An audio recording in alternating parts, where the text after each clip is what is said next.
Magandang araw naman sa inyo mga kabayanay. Kahapon ako'y nagprito ng manok ay medyo naparami ay talagang hindi nagkang-uubos. Ay sabi ng aking asawa ay yung kauli ang ulam natin. Kaya ba parang ayaw nang kainin yata. Ay siya, ready? Lulutuin ko naman ng ibang klase. Medyo sasarsahan ko ng konti para maiba naman. Aray, tatadtarin ko lang sa medyo maliliit na hiwa. Matatakam ka talaga, ako si Uno. Magluluto ng inyong paborito. Masarap, malasa kapag natikman. Mapapawaw sa video pala.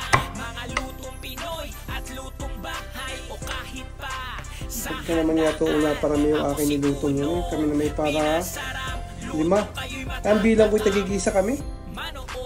Hindi naman pala kayang ubusin ng isang tao isang hiwa. Ay, ito sobra-sobra. Ay, alam naman hindi masasaya. At ito yung madadali rin ako mamaya. Unahin ko na sa pagigisa ng bawang.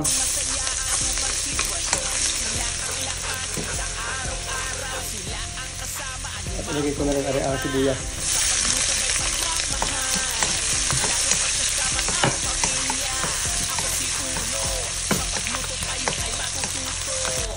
Lagyan ko na rin ng isang buong kamatis. Maganda dito yung siguro yung durog yung kamatis. Ako naman nga hindi nga makakapagluto nito. Naisip ko lang ang rin lutong sariling version. Nalagyan ko na rin cream of mushroom.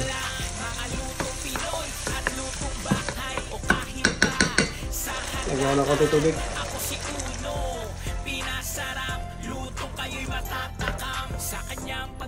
Lagyan ko ng paminta, chicken powder, asin, lagyan ko rin ng garlic powder.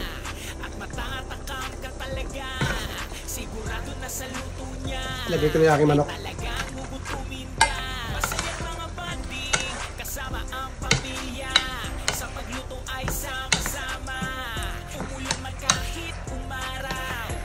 Meron pa rin ako dito mushroom tsaka taklubang.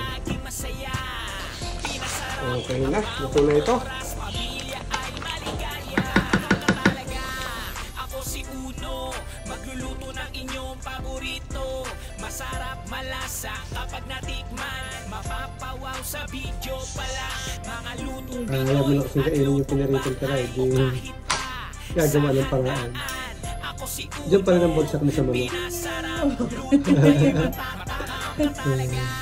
Ako si Uno, magluluto ng inyong paborito.